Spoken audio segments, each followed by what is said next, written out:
Welcome to the ADHD Women's Wellbeing podcast.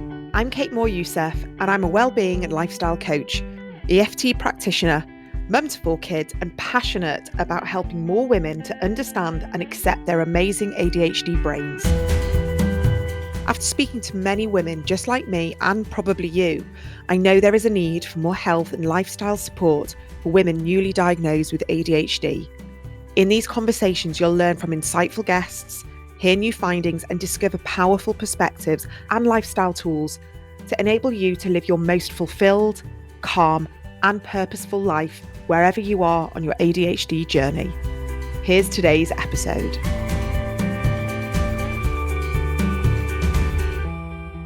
Today I have a fascinating guest. As always, I always think my guests are fascinating. I wouldn't have you on if I didn't think you were fascinating. We have Dr Olivia Kessel. Now, she is a former medical doctor who graduated from the Royal College of Surgeons in Ireland and began her career in the trauma unit at Johannesburg General Hospital. She is now also the host of the Send Parenting podcast and has spoken at the UK House of Lords on patient-centred care. She's also appeared on BBC Radio and BBC Sounds and has addressed healthcare professionals and policy leaders on neurodiversity. And she's also the mother of Alexandra, who is currently 14. She has mild cerebral palsy, dyslexia, and ADHD. And she also runs the sendparenting.com.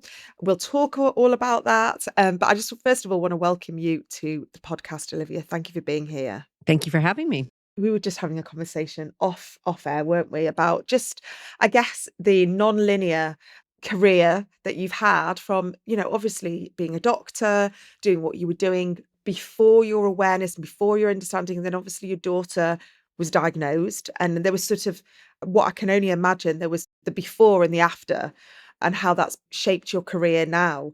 Perhaps you can give us a little bit of an explanation of what was going on with Dr. Olivia Kessel way before any of this awareness. And then I guess what happened afterwards once you guess with your daughter and yourself, because I think so many people find it very comforting to hear that journey. Absolutely. And it's definitely not a straight journey. It's got lots of turns and and movements about, but you might mistakenly hear me as an American, but actually I started my life in South Africa and then moved to England, had a British accent, then moved to America where it behooved me to lose my British accent rather quickly and get an American one. And my career path is kind of followed that trajectory around the world. So I ended up going to medical school at the Royal College of Surgeons in Ireland, which was fantastic. And then I did my residency in Johannesburg General Hospital, which was right when the HIV pandemic was really prevalent there. And it was just a shocking time to actually be practicing medicine and trying to get people who were very much against HIV medications onto treatment. And because of that, the options that were available in developing world at that time were really bad. Like they caused, life-changing effects to the skin on their face, to their extremities. So you could tell when someone was on medication. So that kind of led me to think, well, I want to get better treatment options for these patients. And so I ended up moving into the dark side, some might say, but pharmaceuticals. And I worked for one of the largest companies for HIV drugs called Gilead Sciences. And I worked as their medical lead in the access country. So I traveled all around the world, getting treatment guidelines changed and getting access to therapies.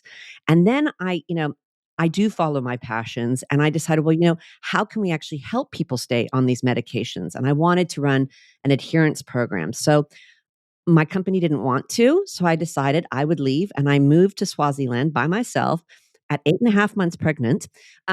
Most people, and single, most people thought I was absolutely insane. And I guess I am. But I think, what we're going to be talking about today, and from listening to your podcast too, I think one of the beauties of being neurodiverse is you really do take a lot of risks and you can be impulsive, but it can also lead you to follow your passions. And I went to Africa and, I founded a not-for-profit to help patients kind of adhere to their medication. So it was simple text messages that reminded them, gave them a top-up credit on their phone, and it kept that kind of connection between healthcare provider and the patient. And I had my daughter there, which was amazing. Wow. And at 9 weeks of age, she got really ill. She got the Coxsackie virus. And normally, that's pretty self-limiting. Kids normally get it at 6, 7 years of age, but it spread to her brain because she was so young. So her blood-brain barrier was still quite open. And she almost died, actually. It was 2 days where I was not sure whether or not she was gonna make Oh my it. goodness. And she survived, and I thought everything was fine. And then at about 9 months of age, she wasn't able to kind of get up. She wasn't walking the way that you would expect a child to start pulling themselves up and walking. And so that's when I started to notice that something wasn't quite right. We did CT scans of her brain, and it turned out that she had cerebral palsy from that, which a lot of cerebral palsy comes during birth trauma, but this was after her birth. And living in Swaziland, there's not the greatest healthcare there. So ended up having to like create my own like treatment regimen for her. But because she was so small and because her brain was still so hyperplastic at that stage, we really were able to re-network her brain. So if you looked at her now, you wouldn't know that she had cerebral palsy. You'd be like, no, Olivia, you're lying. She has a little bit of residual in her left foot, but other than that, she's done really, really well. But that was part of the impetus to move back to the UK when she was about 2.5 years old, was that there's more treatment available here. There, speech and language, stuff like that. And also, I have to say, living in Swaziland is a little bit lonely. I was a little bit lonely.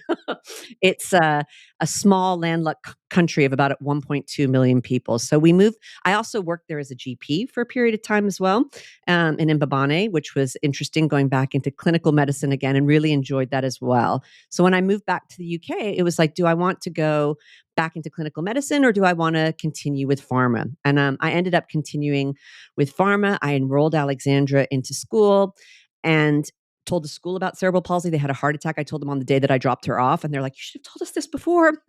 But she was in nursery school. She, doing okay, nothing that I could see. But as she got older and progressed within the school, she started to struggle a little bit more. And she started to, at about 6 or 7, they realized that she had dyslexia, which is something I also have. I wasn't diagnosed till university.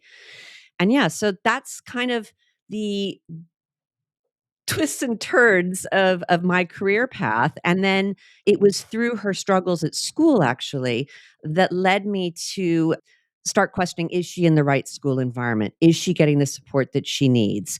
The school themselves said, we don't think we can meet her need at this school. And I was like, well, why should she stay here if she can't get the support that she needs? So I started to look at other schools, and it became really challenging because, first of all, if you even mention that your child has cerebral palsy, they don't want to speak to you.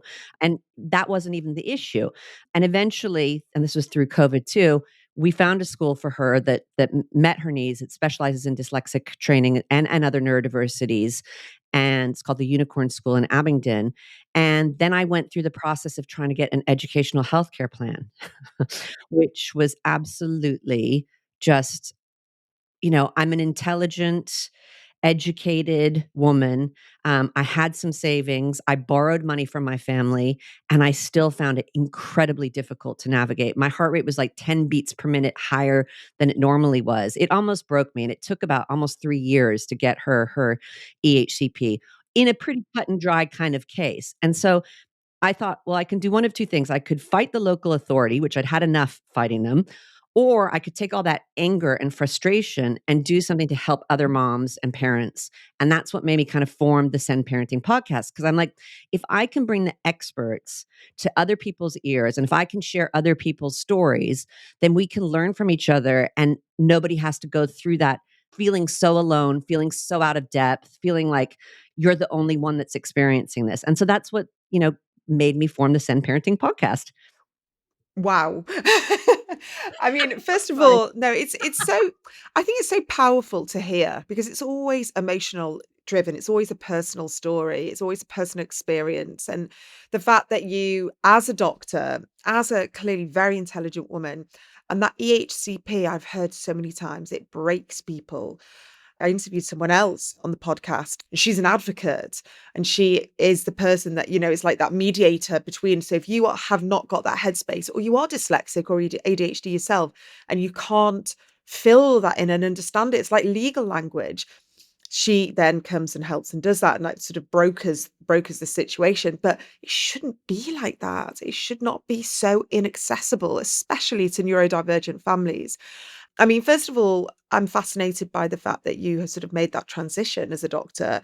And I know that the conversation there of like, I was a doctor and I still didn't really understand what was going on with my daughter and what ADHD or the neurodiversity sort of, aspect. Tell me a little bit about that, as with your doctor hat on, but also like as a mum hat, how you felt, I guess, when you kind of like, how did I miss this? And if I'm missing it, what's going on for the rest of the communities? It was really, really shocking. And, I started that podcast, Zen Parenting Podcast, to help other moms, but it actually ended up helping me because I started talking to experts and I was like, wait a minute, this sounds a little bit like my daughter. Wait a minute, this isn't what I learned in school, in medical school about ADHD. And so the penny started to kind of drop in my head through talking to other experts that maybe what was going on at home with my daughter was ADHD. Because honestly, we'd gotten through cerebral palsy, which is not an easy thing to get through. We'd gotten back functioning in her left arm. She had dyslexia. And I can honestly tell you, that was a cakewalk. That was easy compared to ADHD because I Mm. didn't know what was going on. I felt as a mother like she was about 11 years old. And I was like, is it hormones? Why is it so difficult at home? Why is this so challenging? And it's not an uncommon story. I talked to other moms who just, you just don't understand what's going on with your child because it's not the typical hyperactive little boy who's running around, which is what I think most people think of when they think of ADHD. And also, I did as a doctor. So, girls, they don't get diagnosed till about 4 to 5 years later than boys. Okay. And boys are 2 times more likely to be diagnosed than girls. And they looked at a study in Wales where they looked at childhood diagnosis of ADHD, and the ratio for boys to girls is 4 to 1. And they looked then again at the adult cohort and said, okay, what's the adult prevalence? And the ratio is 1.9 to 1. And some would even say that, still there's a lot of women of my generation that aren't being diagnosed. There's, the numbers differ, but that 50 to 75% of girls and women aren't diagnosed. And that's something that I don't think people get because they're, oh, ADHD is everywhere. Everyone's being diagnosed with it. Oh, they're so ADHD. Well, I'm sorry. It's a serious thing to have ADHD, and it's a serious thing if you don't understand it Yeah. as a parent, you Absolutely. know? Yeah, completely concur. It's the undiagnosed ADHD is very, very serious. And I think when you have the diagnosis, the awareness, the understanding, it's like, oh, okay. But like you say, there's so many women and girls going around the world not understanding, not knowing what's driving them, what's challenging them.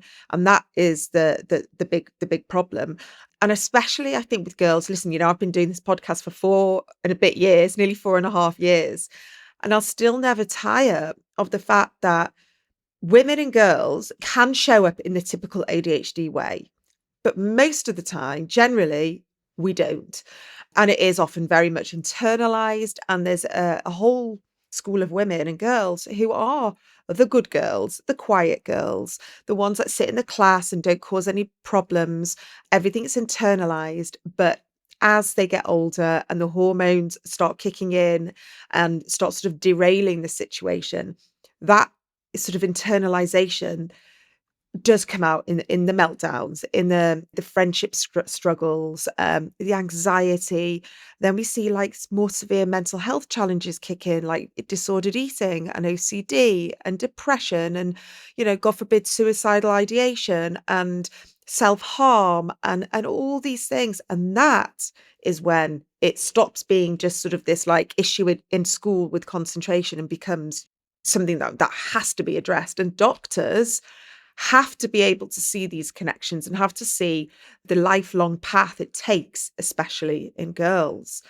I mean, as a doctor, what do you think is the gap that's still being missed, that girls are still going so undiagnosed and so sort of even dismissed? There's so many different ways it can show up. Why are doctors still not connecting the dots? Well, I have to feel some compassion for them because I am a Yeah. doctor and I did not connect the dots with my own daughter running a neurodiverse podcast. So, I think some compassion that clinicians don't get the training for this that they should. And that's really important. So, there is an onus to educate not just clinicians, but also educators and parents more about these signs because as you mentioned there with the long-term kind of knock-on effects that can happen, kids that aren't diagnosed properly with ADHD and aren't supported with medication and additional support, their life expectancy can be reduced by 21 years. Okay. That's in worst case scenario. On average, it's about 11 years. That's worse than the top 5 killers. So, the consequences are huge. So missing this isn't just a nice to have. It's a really important discussion that has to be had. And, girls are 14% more likely to be diagnosed with anxiety than ADHD, Hmm. whereas boys, it's about 5%. Okay. So if you have someone, if a parent or a clinician sees a girl with anxiety, think ADHD. Think about screening them for that and making sure you're looking at all those kind of symptoms that you described earlier, that internalization. They can be the very quiet child, the very creative child, the child that's always, off in the clouds or staring off into space. Understanding those subtle signs of how girls present, the people pleaser, and then it all goes pear-shaped when they go home is really, really important. And so I think clinicians need to be aware of it. Schools need to be aware of it. And what's interesting, because you mentioned not, some girls do present as the hyperactive little boy as well. Some boys also present this way too. And I've spoken to mothers who have really struggled because they don't fit that cookie cutter kind of hyperactive boy, which is actually only 5% of children present with that really hyperactive, fidgety Phil kind of that Yeah, picture so alone. external. Yeah. Yeah. I Yeah. mean, I think what's interesting is that we're hearing this sort of more socially acceptable diagnosis of dyslexia. Yes. And it's kind of almost celebrated, dyslexia. It's like, you think differently and you can be a genius and you can be an entrepreneur and you see patterns and all of this. And, thankfully, there has been a change of perception. But what I struggle with is that people are getting the dyslexia diagnosis, and that's kind of like schools are accepting it. And, there's lots of pathways and celebration around that. But what I truly believe is that dyslexia never travels alone and ADHD never travels alone. So if you have been diagnosed or a child with being diagnosed with dyslexia and they're presenting with other sort of significant mental health challenges like anxiety or like I'll go back to OCD or sleep issues or friendship problems, RSD, we've got to start thinking about this being a full neurodivergent picture, and not just be like, that child's got dyslexia, but no, no, no, they couldn't have ADHD because they're really Well, well behaved. 52% of dyslexics have ADHD. Do you know what I mean? So it's 1 in 2. So you've got 2 dyslexics in the class. One is going to also have ADHD. And it's also important to look at autism too, because ADHD can actually mask autism to a degree. So, when my daughter was diagnosed with, I luckily went to a really good clinician who specialized in girls' diagnosis. And she's like, we need to look at autism too. And I'm like, what do you mean look at autism too? She's like, no, it's really important. So I so agree with your point there. Why do we just have this like one focus and Yeah, instead don't look at the whole picture and having those kind of understanding? I didn't know sleep was an issue with ADHD. 70% of children and adults have issues with sleep. My daughter didn't sleep for 11 years, and I can't tell you what's that like. It's it's to not horrific. sleep Yeah, horrific. for 11 years. It's a lot. Yeah, yeah. I mean, that is crazy, isn't it? I'm not putting any blame on you, but that in itself is like, yes, sleep is a huge factor with ADHD. I mean, there's a book coming out, a lady who's also coming on the podcast, and she's written a whole book. She's a sleep psychotherapist. She was working in sleep for decades. And it's only recently that she's been like, I think most of my patients have been, or my clients have been neurodiverse. Why have I not known this? From doing your podcast and speaking to all the different experts and clinicians, what would you say your biggest sort of takeaway has been from that moment of understanding yourself and your daughter and listening to all of this? What do you think needs to change, I guess, more in clinical practice? I think it's first about understanding like what it can present as, and as you say, looking at those connections. So as a doctor, if a mom or a dad comes into the surgery with a child and they start talking about things that they can start to connect the Mm. dots. So, first of all, in the family history, do you have any neurodiversity in your family history? Because guess what? It's highly genetic and it's highly heritable. So, is there dyslexia? Is there ADHD in the family? Is there autism? So that's the first point of reference. And you will find that in people's families that they do have that, Always. Always. Yeah, I always it makes me laugh because there's a statistic that they say it's like 80% heritable. I don't think I've never met anyone, even if there's been like severe trauma, that hasn't got, they can't say, I think my dad, my grandpa, or my mum, or my auntie. There's always another member of the family. Yeah. So it's a huge indicator right there, Yeah. So that's the first point of reference. And then it's to ask those questions that really matter. You know what I mean? Like, so, and in my book I kind of talk about this with girls particularly, like what kind of signs come up, and start asking those questions, So how is their sleep? Finding out, is it difficult to go to sleep? Does it take hours? Are they very anxious before they go to sleep? Do they wake up multiple times in the night? And then looking at, do they act their age? So, are they able to do age appropriate activities? You know what I mean? So I remember with my daughter, she's 11, and I was like, my friends would be like, "Oh yeah, my daughter's making lunches now. They get their backpack ready for school. They even help out with the younger kids and do stuff." I'm like, "Oh my God, like I can't even get her to get dressed and hairbrushed and teeth brushed and forget about getting the bag ready in the morning. Like it's just not going to happen. If I gave her more than one instruction, forget about it. She'd be like, "Mommy, don't give me more than one instruction. I can't handle it," Yeah. because I didn't understand. Her prefrontal cortex is 30% delayed from other people. So my expectations of what I was asking of her was not appropriate for her. And I think if clinicians start to ask those kind of questions, what is your child capable of? You'd very soon see a picture of a 12-year-old more acting like an 8.5-year-old than a 12-year-old. So those are really easy questions to tease out. And then how is homework? Can they do homework independently at home? Or is it like our situation? Whenever she would say, "We have homework, Mommy," I wanted to go and like run into a corner. No, Likewise. no. Yes. You 100%. know, Yeah. it's a nightmare. And then what's their emotional regulation like? Like, I had no idea about this either, because if as a clinician you go to the DSM guidelines for ADHD, emotional regulation was taken out in 1968 because it's not measurable. Crazy. We Okay. can measure it as parents. We can measure it very, very well. It is I run a membership community for ADHD moms, and I would say it is the hardest thing to deal with, because especially when they're masking at school, they're finding the challenges at school really hard. They come home, and that's the point where they can just, explode, and they go from 0 to 100 in seconds. My daughter describes it as, "I'm in a red haze." And at that point, she's not aware of what she's doing. And this isn't uncommon. So there can be physical outbursts, there can be things that are said, there can be things that are broken. And I've had a lot of moms, and even myself, you start to feel like you're in a bit of an abusive relationship with your child, and you're very ashamed about it because no one else's child is behaving this way, but we don't understand that. So these are the kind of questions that clinicians need to ask moms and dads, because they you you don't share that information with other people. You feel very alone with it, and you don't know how to deal with it. And the sad thing is that when you do get that diagnosis and then you understand it and you do the research, which is what I did and why I'm sharing it in the book, because once you get it and you know how your child's brain works, and you're like, all right, you know, I need to use post-it notes for getting ready in the morning. And each one has one step on it, and she can rip one off and then do the next one. Now, all of a sudden, she can get ready in the morning. Same with a checklist for the bag, what to put in the bag, how to deal with emotional dysregulation, not telling her she should behave, not telling her to calm down, not telling her to do breathing exercises.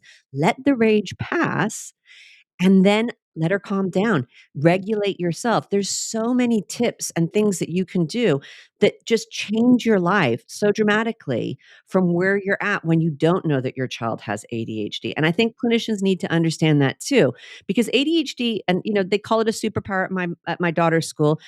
Once it's harnessed correctly, and once you as a parent can actually put strategies in place, including medication, which I'm a firm supporter of as well, you get to a totally different place. She's now 14. We were diagnosed just before her 12th birthday. And I can honestly tell you, we went from absolute chaos where I didn't know if I could still be her mom to this past Mother's Day.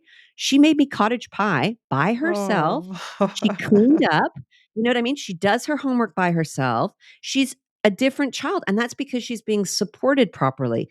But before I knew that she had ADHD, it was just carnage. Yeah. It's the only way to Oh, describe it. I couldn't agree more. And I always say it's that awareness, because you move from blame and shame and judgment and criticism to, okay, we need to change tack here. Like we have to approach this completely differently. And then we get the little tools and the techniques and the practices and different ways that we frame things. And like you say, you can see the change. I mean, I've been parenting for nearly 21 years, and I've only been parenting with a neuroaffirming lens for 5 or 6 years.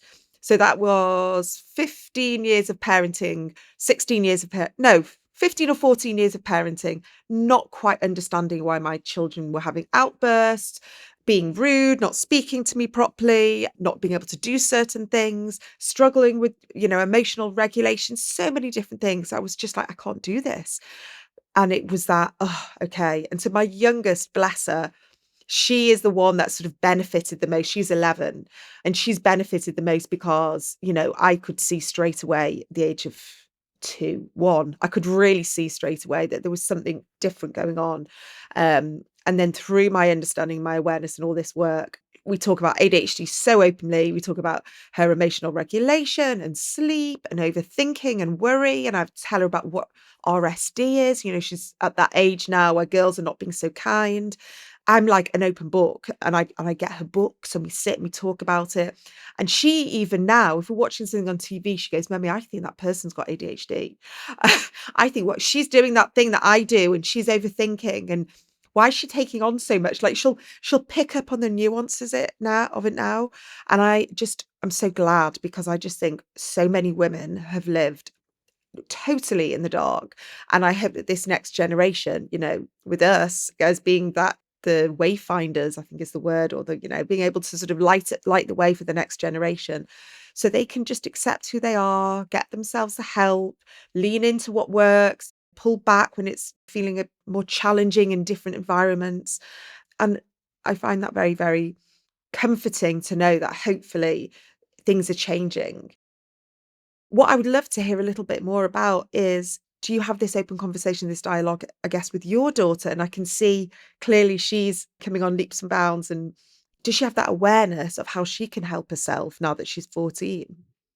Oh my gosh, she she is, I mean, she's amazing. Like she now looks, last night she said to me, she was going to bed and she's just switched her ADHD medication. So it's a little bit struggle at bedtime until she gets adjusted to it. And she was saying to me, you know, "Mommy, I'm really tired right now and I am upset about this, but I think it's better if we just talk about it tomorrow morning when I've had a good night's sleep and we can talk about it." And I said, "That's really good." She'll even say to me, she goes, "Mommy, what would you say to one of your moms on the Send Parenting podcast?" I'm like, Love that. she is, she's so aware. She knows so much. She comes on my podcast sometimes actually and does, episodes. And, I'm sharing a very personal story in my book about her, and she's been there every step of the way.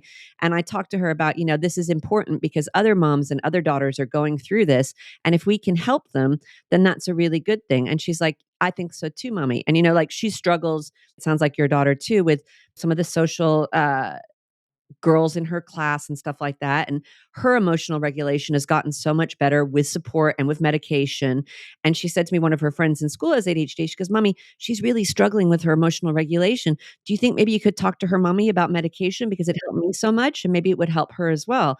And so it's having that knowledge and having that empowerment, it takes it away from being a disability or you're not good enough or you're struggling. And instead, it empowers her to be able to realize, like, yeah, this is stuff I struggle with, but I can get support. I can advocate for myself.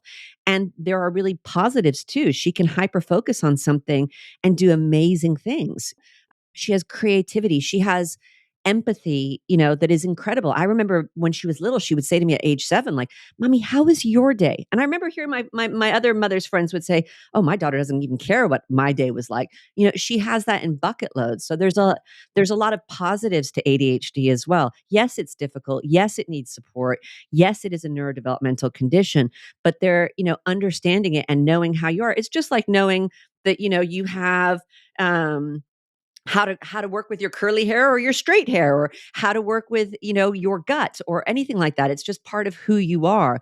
And I do hope for our daughters and their daughters that this is going to change. And I hope that, podcasts like yours and mine as well stop people from just saying, "Oh, everyone's getting ADHD right now. Mm, Everyone has it. Why is everyone being diagnosed?" The prevalence rates aren't skyrocketing. There are still populations like girls and ethnic minorities as well that aren't being diagnosed. And um, I like to use the analogy, kind of like, do you know remember? Well, in my mother's day, nobody was gay. She was in the Royal Ballet, actually, in England. She danced, and a lot of the ballet, her fellow male ballet dancers were gay, but you didn't see them out. And my mom would say, "Oh, it's such a hard life being gay. It's really, it's difficult." And she asked my brother if he was gay, actually, at one point, and she goes, "I'll love you anyway, but it's very difficult."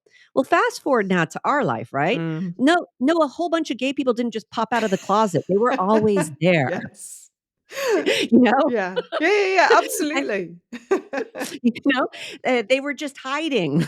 Just like with neurodiversity, there were always these kids. They were just being kicked out of school, or not going to school, or ending up being, criminals, or, I just was reading on LinkedIn, actually, 43% of women in prison have undiagnosed ADHD. So it's not that now we have too many, and I think people can actually relate to that. It's that they were in hiding and no one knew, and they were suffering and struggling by themselves, and it's been incredible work with prisons, with women, with getting the diagnosis, with getting them the support. They don't reoffend. Yeah. No one's had an explanation other than you need to sort yourself out, or stop being like this, be more like that, sort yourself out, change. Women shouldn't act like this. Why can't you do that? Why can't you sort your mess out? It's just like boom, boom, boom, especially with women because of the way we have been perceived to have to show up in life and either be mums, caretakers, domestically, friendships, relationships. Like there's just been this whole box that we've had to sit in. And if we don't work in that box, then there's something intrinsically wrong with us that we need to sort ourselves out. And now we've got this awakening of women that are going, that I've never fitted into that box. And now I understand that it's not anything wrong with me. It's just I'm wired differently. My environment hasn't been working for me, and the people around me haven't been understanding. And there's just been this sort of mismatch. I sort of see it as like an energy mismatch where we've just been cohabiting just slightly on a different plane. And now we're being able to be like, oh, okay. So if I just cohabit in the plane that fits for me, then I'm great. I'm great in that situation. So yeah, that's kind of what I was thinking about. It's just we've had almost been dealt an even I don't want to compare, but like a really difficult card because we've just not had anyone that has been able to explain this to us up until recently. No, absolutely. And like the knowledge it's growing in the workforce, it's growing in schools, it's growing with clinicians, but it is still growing. I mean, I remember, and I'm not formally diagnosed of ADHD because my mom's passed away. So my father says he doesn't remember my childhood. So it's hard to get a diagnosis if you don't have anyone to collaborate what's happened in your It's childhood. changing in that respect now. It is changing. But like my bosses would be like, "Olivia, turn your volume down," and that they felt that was okay to do. And you're going too fast. People can't keep up with you. Your brain is over here, and our brains are back here. Loudly in public forums, and then you feel like, "Oh, do I need to be quieter? Do I need to be less of Yeah, me?" shrink or yeah, And go back.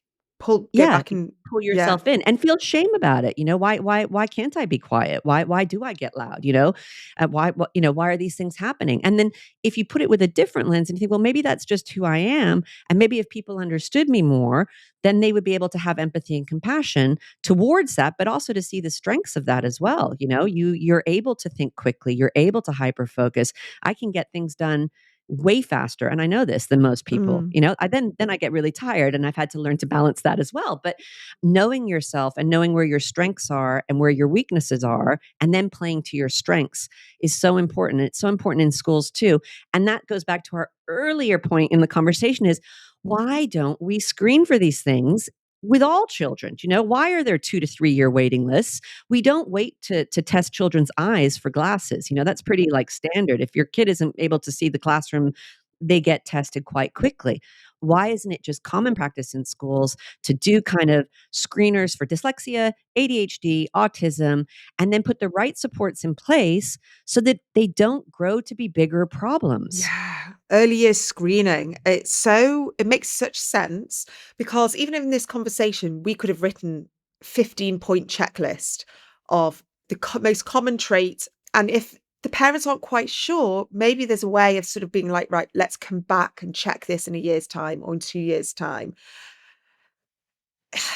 Who knows? Maybe this will happen and hopefully we might see this. But like you say, it just makes so much sense because teachers then can be aware, even if it doesn't go down to a formal diagnosis, that extra little bit of, oh, actually, they might, do really well if they learn outside a little bit more, or they're not contained sitting down all day and we can do some more practical learning. Or we can just keep an eye on them if they're sort of, struggling friendship wise in the playground. There's just little tiny things that can be done to support from an early age. And there's one school near to me where they teach everyone as if they're dyslexic. And I think that's brilliant. Yeah. And I actually think, if we even think a little bit more outside of the box, what if we taught all kids like they had neurodiversity? All kids would benefit from what we're talking about. My daughter's school, they have a movement break every 30 minutes, breaking chunks down.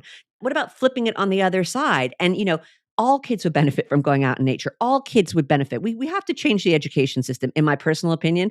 And Radically. neurodiverse kids are kind of the canaries in the mine who are screaming out saying, hey, this isn't working, Mm, because it's not working for any of our kids, but specifically not for our neurodiverse kids. And what's sad is because then they're getting shoved back into that circle as a square, then their self-esteem, gets shot, the anxiety goes up, all the other negative consequences of that lack of self-belief has long-term effects. And that's where we get then into the prison population. So if we change the way, if we looked at kids as all being neurodiverse and we mm. change schools to fit that way, I think it would be a much better place, even as a neurotypical kid, to go to Yeah, school. 100% agree on all of that. I think, listen, this shift, I guess, from sort of like a neuroscience way, a neurobiological way of how our brains have changed since social media, iPads, phones, there has to be a way, and I'm not a doctor or an anthropologist, but our wiring of our brain must have shifted.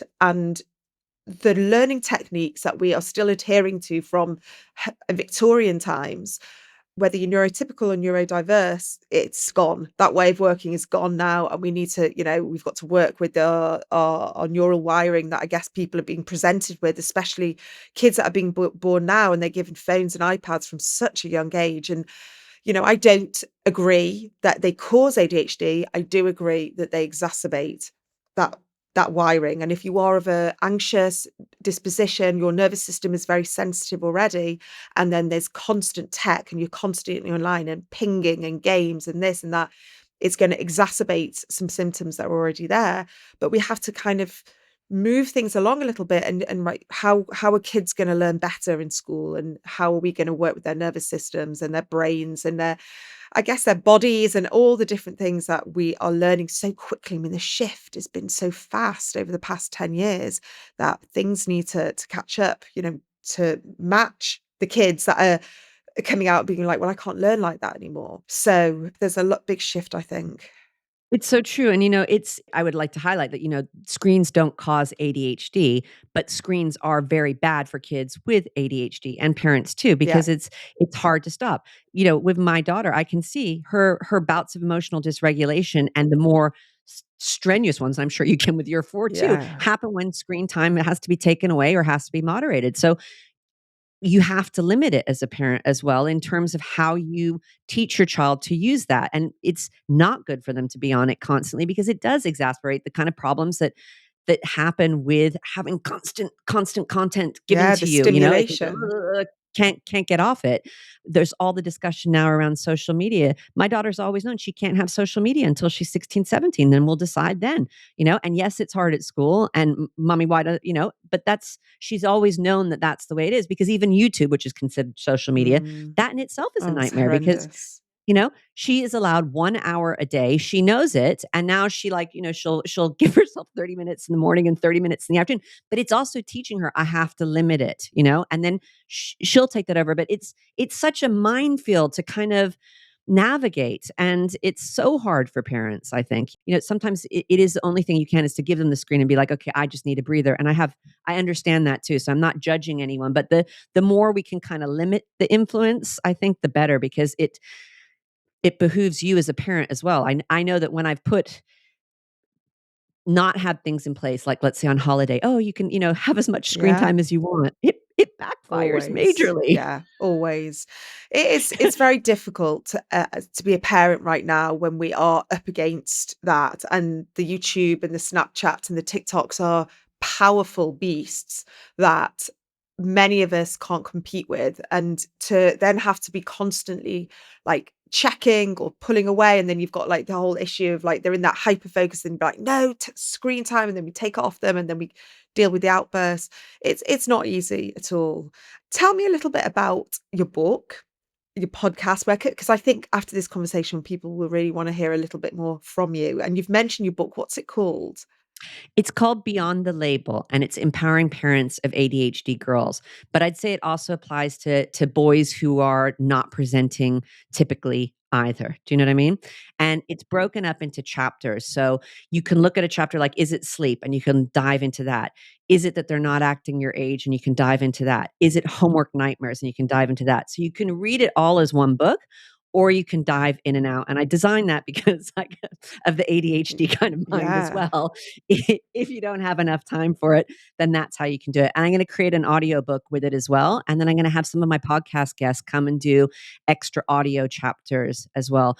But it's to kind of help parents, first of all, recognize and go through kind of that process themselves, because there is a grieving process and a trusting your gut kind of process when you're going it. And I've gone through it as a doctor, figuring out my daughter's diagnosis. Then I put my medical hat on, and okay, let's understand the science behind what's going on in an ADHD wired brain, so we can actually find strategies and solutions that work. Because if you understand it, then it's enlightening. And I describe it like an ADHD brain is like a car with four wheels on it, and there's four wheels that need to be running well for that car to go straight. So one, you need to think about medication. And that is really important. And that could be a whole nother podcast. Then you've got to look at nutrition. Are they getting the right nutrition to fuel their brain, to even fuel the medication? Are they getting enough sleep and exercise? Because sleep and lack of it makes it so much worse. And then the fourth wheel is, are they getting the support in school, at home, to be able to flourish? Because when you get those four wheels right, the car is cooking with gas. And it's never going to go in a straight line. Tires are going to pop. You're going to go swerving off the road. And then what do you do to get yourself back on track again? And so the book is very practical. And it's something that I refer back to with my daughter when one of the tires pop. And I'm like, okay, what's going on here? Is it sleep? Is it nutrition? Do we need to change your medication? Like, what's going on? And then you can figure your way back on. And then you really feel like you and your child are in the driver's seat. And it's no longer that this is taking control of your parenting journey and your relationship with your child. It gives you back your relationship and that connection with your child. So I'm hoping that it helps other moms. And it's kind of like the book I would like to have read. And it's told in a memoir kind of format. So it's stories of my daughter and I. So it's very personal, and it's what we've been through. And I also run an ADHD mom warrior community, and that's for moms who are feeling very alone and who want a support space. So we have group coaching sessions every week, and it's so refreshing to be able to talk to other moms, and they can hear their stories and they don't feel like, oh my God, this is just happening to me. And then they can help each other out. It's amazing, I think, the support that moms have for other moms, and to help the person who's a little bit lower down on their journey of understanding and Yeah. empowerment, and they always have a hand to pull them up. And so it's a lovely opportunity to be able to help each other out Yeah. and feel less I alone. think the power of community in this situation is incredible, because often it's we know the answers, and like you say, we could be struggling with one thing, but someone else is struggling with something else, but we will have dealt with that a year ago. I've got a community as well, the More Yourself community, and I read the community chat, and I think these women are just incredible, because someone posts something and they're like, oh well, I've dealt with this and I do this, and no, no, no. And they're not doctors, they're not psychiatrists, but they're having to figure it out because they've not had the support. They've had to delve. And, I personally think that ADHD women or neurodivergent women are incredibly resourceful women because we just have to figure it out. Our brain is like, well, no, we're not going to just live with this. We have to find a solution. And There's got to be a door out of this somewhere. yeah, 100%. And so we figure it out. And then in these communities, we share. And that's what's so powerful. So I think lots of women were going to be very interested in your book and your podcast and your community. And I'll make sure everything goes on the show notes so people can find you. And I can give you some links too, just to like a little checklist for like it's a girl's checklist. Like, is my daughter, and it's something you can bring to the GP. It's something that you can do with your teachers. It's just a simple little thing to kind of look at that I can send you a link to as well, because Brilliant. knowledge is power. And unfortunately, we have to educate the doctors and the educators still. Yeah. Yeah. It's interesting. We're in this era, I think, of the tables have turned a little bit. And again, I don't want to be disparaging to doctors and doing amazing, amazing work. But I think in this pocket of I don't know if you want to sort of, psychiatry or neurodiversity or mental health, whatever you want to sort of call it. Unfortunately, it's the patients leading the doctors because, like you say, you might have been taught about ADHD in one module 20 years ago, and that's all you were given. So there's a lot of catching up to do. And I'm seeing the patients teaching the doctors the information right now. There was nothing really on neurodiversity in medical school. And unfortunately, I don't think it's changed that much. And the same with educators as well. And what they get is such a tip of the iceberg now. I know they're saying a lot of funding is going to be going into it, but even if you break that down, it's actually not that much funding. It's like 46 pounds per patient with a new SEN white paper. But it's not taught. It's not taught in education. It's not taught in medical school. So it is, I belong to a community actually of GPs in the UK, and they are all about neurodiversity, and they share information, they share research, they share knowledge. And it's amazing because it's a network that actually is upskilling the GPs of the UK, which is fantastic. So I think, communities educating and understanding are the way forward. Brilliant. Oh, well, Olivia, thank you so much for being here and sharing, all your knowledge and insights. I'll make sure all the details are in the show notes. And yeah, it's been fantastic connecting with you today. It's been lovely talking to a kindred spirit as well. Thank you very much. Thanks, Olivia.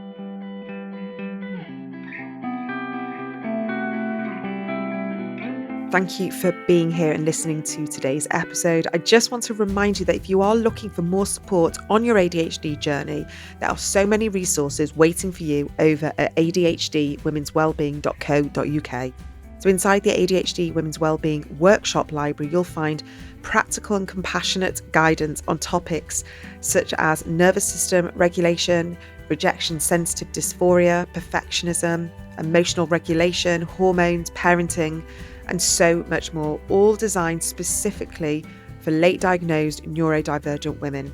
You can also explore my new book, the ADHD Women's Wellbeing Toolkit, which was published by DK, which is also available in ebook and audiobook, which is packed full of tools to help you feel calmer, more regulated, and more like yourself.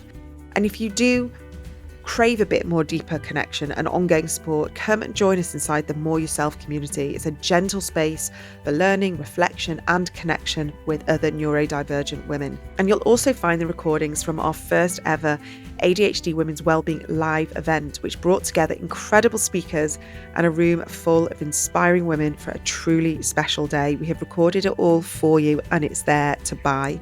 So whether you're just starting your journey or looking to go deeper, there's something there for every stage.